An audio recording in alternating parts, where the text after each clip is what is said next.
Dear student এটা নতুন ভিডিঅ'লৈ তোমালোক আটাইকে ৱেলকাম জনাইছোঁ। আজিৰ এই ভিডিঅ'টোত মই প্ৰি ফাইনেল এছেছমেণ্ট এক্সামিনেশ্যনৰ এখন জেনেৰেল মেথছৰ কুৱেশ্যন পেপাৰ লৈ আহিছোঁ, য'ত 45টা MCQ আছে আৰু এই MCQসমূহ SLC 2024ত অহাৰ পূৰ্ণ সম্ভাৱনা আছে। মই দুটা পাৰ্টত তোমালোকলৈ MCQখিনি আগবঢ়াম। এতিয়া আমি পাৰ্ট 1টো আলোচনা কৰোঁ। কুৱেশ্যন নম্বৰ 1ত n² আৰু n+1² মাজত থকা স্বাভাৱিক সংখ্যা কিমানটা আছে আমাক সুধিছে। 4টা অপশ্যন দিছে। সলিউশ্যনটো তোমালোকলৈ এনেদৰে আগবঢ়াইছোঁ। বেছি এক্সপ্লেইন নকৰোঁ যিহেতু ভিডিঅ'টো বেছি দীঘলীয়া হৈ যাব, আৰু শেষত আমি ইয়াৰ এনচাৰ পালোঁ টুৱাইচ n। গতিকে ইয়াৰ শুদ্ধ এনচাৰটো হ'ব option C, twice n। Question number 2টোত 4, 9, 10 আৰু 12ৰে হৰণ কৰিব পৰা আটাইতকৈ সৰু পূৰ্ণবৰ্গ সংখ্যাটো আমাৰ পৰা বিচাৰিছে। ইয়াৰ এনচাৰটো তোমালোকলৈ আগবঢ়াইছোঁ, আৰু শেষত 4, 9, 10 আৰু 12ৰে হৰণ কৰিব পৰা আটাইতকৈ সৰু পূৰ্ণবৰ্গ সংখ্যাটো হ'ব 900। গতিকে ইয়াৰ শুদ্ধ অপশ্যনটো হ'ব অপশ্যন বি, 900। কুৱেশ্যন নম্বৰ 3টোত দিছে এটা অতি ডাঙৰ বা এটা সৰু সংখ্যাক প্ৰামাণিক বা মান্য ৰূপত প্ৰকাশ কৰিব পাৰি, য'ত m এটা অখণ্ড সংখ্যা। এইটো একেবাৰে চিম্পুল, তোমালোকে পাইছা নিশ্চয়। ইয়াৰ শুদ্ধ এনচাৰটো হ'ব অপশ্যন ডি, k × 10⁻m, য'ত 1 <= k <10। Next question number 4, -4p/2 × -4p/7/2 -4p/3/2 pৰ মান হ'ব। ইয়াৰ সমাধান আমি এনেধৰণে কৰিব লাগিব, আৰু শেষত গৈ আমি pৰ ভেলুটো পালোঁ কিমান? -4। গতিকে ইয়াৰ শুদ্ধ অপশ্যনটো হ'ব অপশ্যন চি, -4। কুৱেশ্যন নম্বৰ 5টোত দুটা উক্তি দিছে, য'ৰ পৰা আমি শুদ্ধটো বাছি উলিয়াব লাগে। প্ৰথমটো দিছে প্ৰত্যেক যোগাত্মক অখণ্ড সংখ্যা 4q + 1 বা 4q + 3 আৰ্হিৰ। বিটো দিছে প্ৰত্যেক যোগাত্মক অখণ্ড সংখ্যা 2q + 1 আৰ্হিৰ। ইয়াত ভালদৰে চালে বুজা যাব যে 1 নম্বৰ উক্তিটো শুদ্ধ আৰু 2 নম্বৰ উক্তিটো অশুদ্ধ। গতিকে ইয়াৰ শুদ্ধ এনচাৰটো হ'ব option B. Next question number 6ত এটা পৰিমেয় সংখ্যা দিছে, যাৰ পৰা আমি দশমিক প্ৰসাৰণৰ দশমিক স্থানৰ পৰিসমাপ্ত হোৱা স্থানৰ সংখ্যা উলিয়াব লাগি দিছে। ইয়াত অপশ্যন 4টা দিছে। এই কুৱেশ্যনটো SLC 2018তো আহিছে। ইয়াত আমি 625টোক আমি এনেধৰণে লিখিব পাৰোঁ 5² × 5², আৰু ইয়াক টুৱাইচ m × 5n আৰ্হিলৈ লৈ যাব লাগিব। আৰু ইয়াক সমাধান কৰাৰ পিছত শেষত আমি দেখা পালোঁ যে দশমিকৰ পাছত কেইটা সংখ্যা আছে? 1, 2, 3, 4। অৰ্থাৎ দশমিক প্ৰসাৰণৰ দশমিক স্থানৰ পৰিসমাপ্ত হোৱা স্থানৰ সংখ্যা হ'ব 4। গতিকে ইয়াৰ শুদ্ধ এনচাৰটো হ'ব অপশ্যন এ, 4। কুৱেশ্যন নম্বৰ 7টোত এটা দ্বিঘাত বহুপদৰ শূন্য দুটাৰ যোগফল আৰু পূৰণফল ক্ৰমে দিছে -3 আৰু 2। এতিয়া আমি বহুপদটো নিৰ্ণয় কৰিব লাগে। ইয়াত আমি দ্বিঘাত বহুপদৰ শূন্য দুটা ক্ৰমে আলফা আৰু বিটা বুলি ধৰি লৈছোঁ। দিয়া আছে ইয়াত দুটাৰ যোগফল -3 আৰু শূন্য দুটাৰ পূৰণফল 2। আৰু ইয়াক আমি সমাধান কৰাৰ পাছত শেষত আমি সমীকৰণটো পালোঁ কি? x² + 28x + 2। এইটো আমাৰ কোনটো অপশ্যন আছে? Option A. কুৱেশ্যন নম্বৰ 8টোত 4টা বাস্তৱ সংখ্যা দিছে, তাৰ ভিতৰত কোনটো নিৰৱধি পৌনঃপুনিক দশমিক বিস্তৃতি থাকিব আমি উলিয়াব লাগে। ইয়াৰ ভিতৰত √3 হ'বই নোৱাৰে, পাই হ'বই নোৱাৰে। গতিকে ইয়াৰ শুদ্ধ এনচাৰটো হ'ব অপশ্যন ডি, 1/7। কুৱেশ্যন নম্বৰ 9টোত 6x² - 3 - 7x বহুপদটোৰ শূন্য দুটাৰ পূৰণফল আমাক উলিয়াবলৈ দিছে, য'ত 4টা অপশ্যন দাঙি ধৰিছে। এই কুৱেশ্যনটো SLC 2017তো আহিছে, আৰু লগতে এইটো তোমালোকৰ গণিত পাঠ্যপুথিৰ 2.2-1ৰ 3 নম্বৰ কুৱেশ্যন তোমালোকে নিশ্চয় কৰিছা। আৰু ইয়াক সমাধান কৰাৰ পিছত শেষত আমি শূন্য দুটাৰ পূৰণফল কিমান পালোঁগৈ? -3/6। তোমালোকে নিশ্চয় কৰিছা। গতিকে ইয়াৰ শুদ্ধ এনচাৰটো হ'ব অপশ্যন চি, -3/6। কুৱেশ্যন নম্বৰ 10টোত এটা বহুপদ দিছে, যাৰ শূন্যকেইটাৰ পূৰণফল যদি 4 হয়, তেন্তে আমাক এৰ মান উলিয়াবলৈ দিছে। ইয়াত বহুপদটোৰ শূন্যকেইটা আমি ধৰিছোঁ আলফা, বিটা আৰু গামা। আমি জানো যে আলফা, বিটা, গামা = -d/a। ইয়াত এৰ ভেলুটো a, d = -6 দি দিছে, আৰু শূন্যকেইটাৰ পূৰণফল 4।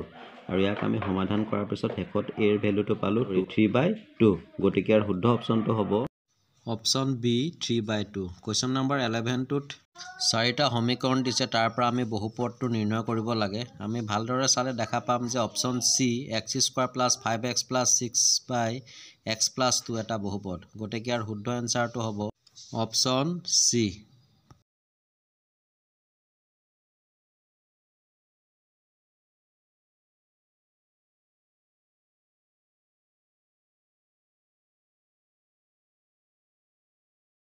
ইয়াৰ এনসাৰটো তালিকা 3.4 চালে স্পষ্ট হয় ইয়াত আমাক কোৱেশ্চনটোত কৈছে যে পৰস্পৰ কটাকটি নকৰা ৰৈখিক সমীকৰণৰ জোৰৰ কথা কৈছে আমি জানো যে সমান্তৰাল দুটা ৰেখাই কেতিয়াও কটাকটি নকৰে গতিকে ইয়াৰ শুদ্ধ অপচনটো হ'ব a1/a2 = b1/b2 = not c1/c2 গতিকে ইয়াৰ শুদ্ধ এনসাৰটো হ'ব অপচন সি কোৱেশ্চন নম্বৰ 13ত 1 আৰু 2ত এজোৰকৈ ৰৈখিক সমীকৰণৰ জোৰ আগবঢ়াইছে আৰু আমি এই জোৰকেইটা বিবেচনা কৰি শুদ্ধ বিকল্পটো বাছি উলিয়াব লাগে নম্বৰ 13ৰ 1ত দিয়া সমীকৰণ জোৰ যেতিয়া আমি সমাধান কৰিলো তেতিয়া দেখা পালো যে উক্ত সমীকৰণ জোৰ অসংগত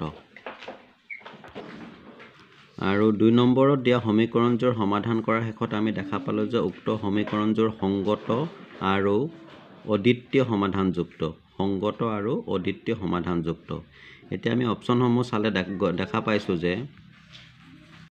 অপচন ডিৰ দিছে প্ৰথমটো অসংগত আৰু দুইটো দিছে সংগত গতিকে শুদ্ধ অপচনটো হ'ব অপচন ডি কোৱেশ্চন নম্বৰ 14টোত এজোৰ সমীকৰণ আগবঢ়াইছে যাৰ সমাধান হিচাপে 4টা অপচন আমাক লৈ আগবঢ়াইছে এই কোৱেশ্চনটো তোমালোকৰ গণিত পাঠ্যপুথিৰ এক্সাৰসাইজ 3.31 ৰ 1 নম্বৰতে আছে তোমালোকে নিশ্চয় পাইছা ইয়াৰ শুদ্ধ অপচনটো হ'ব option B 95 Next question number 15 k ৰ কি মানৰ বাবে 2x + 3y = 5 আৰু 4x + ky = 10 ৰৈখিক সমীকৰণজোৰ অসীম সংখ্যক সমাধান আছে আমাক k ৰ ভ্যালুটো আমি উলিয়াব লাগে ইয়াত আমাক কৈছে যে ৰৈখিক সমীকৰণজোৰ অসীম সংখ্যক সমাধান আছে আৰু ইয়াৰ পৰা আমি k ৰ ভ্যালু উলিয়াব লাগে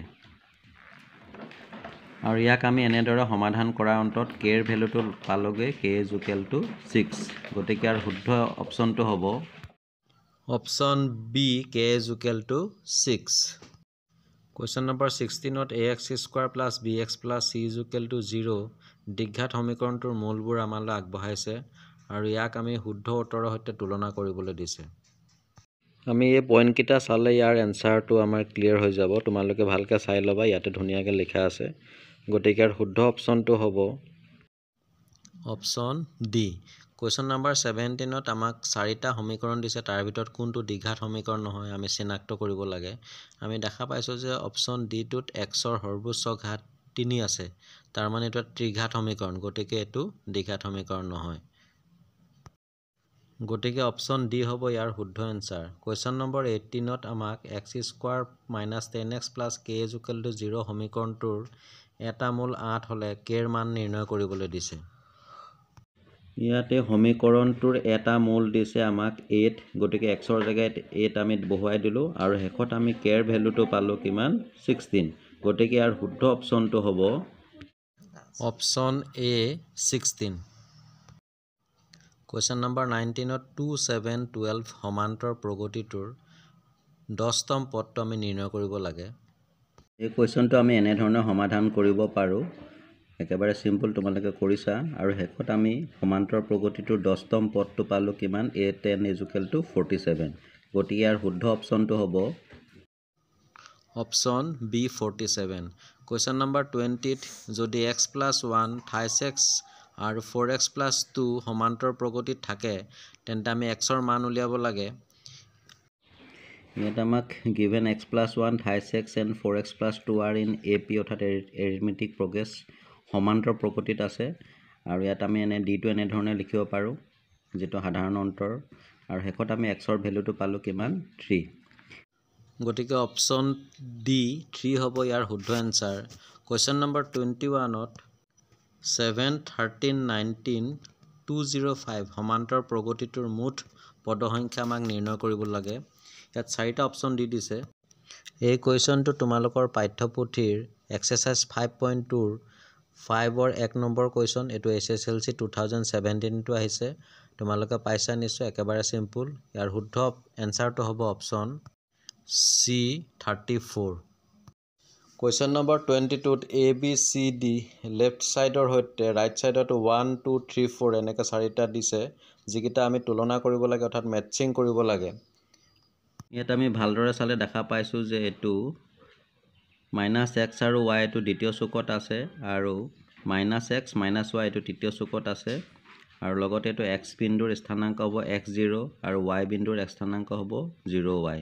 গতিকে ইয়াৰ শুদ্ধ অপশ্যনটো হ'ব C। দেখা পাইছে a = 3, b = 4, c = 1, d = কোনটো অপশ্যন হ'ব 2।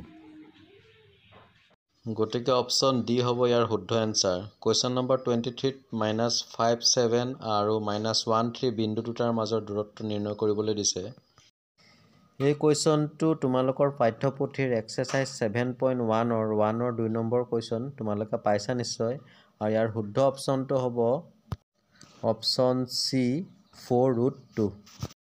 কুৱেশ্যন নম্বৰ 24ত দিছে যদি 2p বিন্দুটো a 6-5 আৰু b -211 বিন্দু সংযোগী ৰেখাৰ মধ্যবিন্দু হয় তেন্তে p ৰ মান হ'ব a দিছে 2, b দিছে -2, c দিছে -3 আৰু d দিছে 3।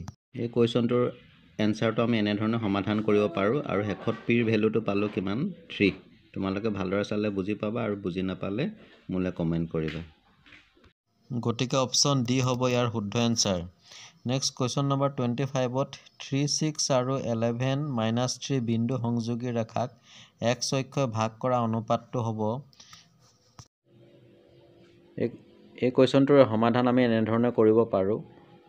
ইয়াত লিখি দিছোঁ যে ধৰা হ'ল a 3, 6 আৰু b 12 -3 বিন্দু সংযোগী ৰেখাখণ্ডক x অক্ষই px0 কটা বিন্দুটোৱে m:n অনুপাতত ভাগ কৰে আৰু বিভাজনৰ সূত্ৰ প্ৰয়োগ কৰি শেষত আমি ইয়াক সমাধান কৰাৰ অন্তত m:n পালোঁ 2:1। গতিকে ইয়াৰ শুদ্ধ এনচাৰটো হ'ব অপশ্যন এ 2:1। তো ডিয়াৰ ষ্টুডেণ্ট, এই ভিডিঅ'টোত অতিকে গুৰুত্বপূৰ্ণ 25টা MCQ তোমালোকলৈ আগবঢ়ালোঁ। ইয়াৰ পাছৰ ভিডিঅ'টোত বাকী MCQসমূহ আগবঢ়াম আৰু তোমালোকে যদি এতিয়াও মোৰ চেনেলটো ছাবস্ক্ৰাইব কৰা নাই তেতিয়াহ'লে ছাবস্ক্ৰাইব কৰিবলৈ নাপাহৰিবা। ইয়াৰ পাছতো বহুতোখিনি ভিডিঅ' তোমালোকলৈ আগবঢ়াম পৰীক্ষাৰ আগে। তো সকলোকে পৰীক্ষাৰ শুভেচ্ছা জনাই আজিৰ ভিডিঅ'টো ইমানতে সামৰিছোঁ। ধন্যবাদ।